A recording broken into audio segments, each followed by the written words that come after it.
Hace más de 20 años que no recibo una carta escrita a mano y realmente extraño este tipo de comunicación tan personal y llena de historia. Sé que todavía hay millones de personas que utilizan la pluma y el lápiz para hacer algunos apuntes, escribir algunas notas o registrar algún asunto. Que los textos a mano no han muerto del todo, pero sí, la escritura de este tipo vive una crisis, lo sé, lo sabemos. He visto en algunos mercados y tiendas pequeñas a dueños y dependientes hacer cuentas a la vieja usanza. Multiplicar, sumar, restar o dividir utilizando libretas, cuadernos o simples hojas de papel. Todavía quedan esos entes, pero cada vez son menos, son raros. Porque a la menor provocación los niños, jóvenes y los de edad mediana sacan sus teléfonos y realizan las operaciones apoyados en la aplicación de la calculadora que vive y que está en el móvil. Allí también veo que realizan sus notas y claro, tienen los servicios de mensajería, correos, WhatsApp y otras brujerías cibernéticas. ¿Les parece increíble a los niños y pubertos que antaño para comunicarnos teníamos que escribir cartas? Que existía toda una ética y una estética en eso de la escritura a mano. Pues se nos enseñaba a escribir recados, mensajes, memorandos, telegramas, oficios, cartas comerciales y personales como parte de nuestra formación educativa y comunicacional. El tipo de lenguaje que se tenía que emplear en cada tipo de texto era algo fundamental. Las cartas personales tenían un profundo sentido emocional. En ellas afloraban la vida misma. El lugar y la fecha eran obligatorios. El saludo e introducción siempre formales. Luego se desgranaba el contenido cuidando la ortografía, la sintaxis y la caligrafía. Escribir bien y bonito era sinónimo de educación y respeto. De ahí que en las escuelas se hacían cientos y cientos de ejercicios de caligrafía, porque la letra manuscrita y de molde tenía, además de ser legible, que ser hermosa. Asimismo, se tenían que respetar los márgenes y el color de la tinta que se empleaba, puesto esto tenía un significado que iba de lo formal, pues a lo sentimental. Escribir una carta personal se volvía un acto casi ritualístico. Se requería privacidad y tener todos los materiales para ello. En no pocas ocasiones se tenía que empezar una y otra vez el texto, porque los tachones, borrones o sobreescritura eran una falta de consideración y denotaban poca educación. Aprender a doblar la hoja para meterla en el sobre era algo muy importante.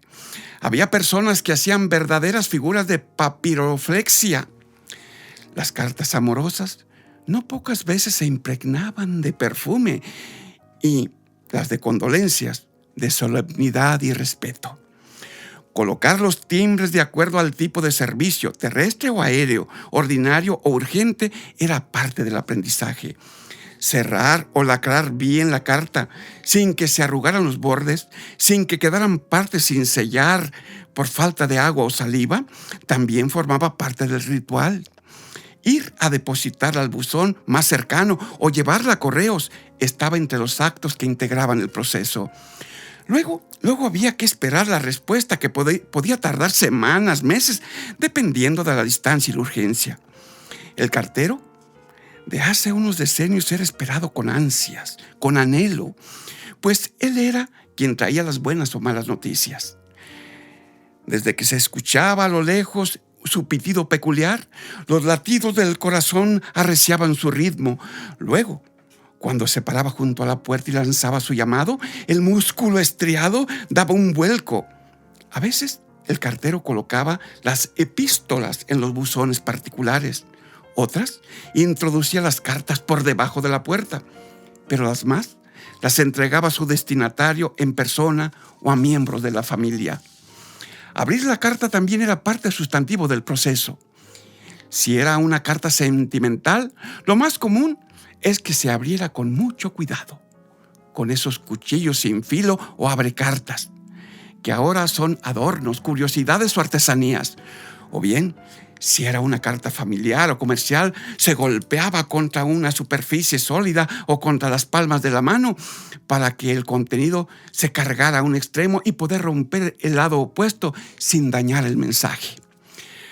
Desde tiempo inmemorial se desarrolló la protección de las cartas, tanto jurídica como moralmente. Nadie, pero nadie, por ningún motivo debía abrir o leer una carta que no fuera dirigida a su persona o mediara autorización. De hacerlo, lo más seguro es que habría problemas y en no pocos casos ardía Troya. Lo equivalente ahora sería revisar correos o celulares sin autorización.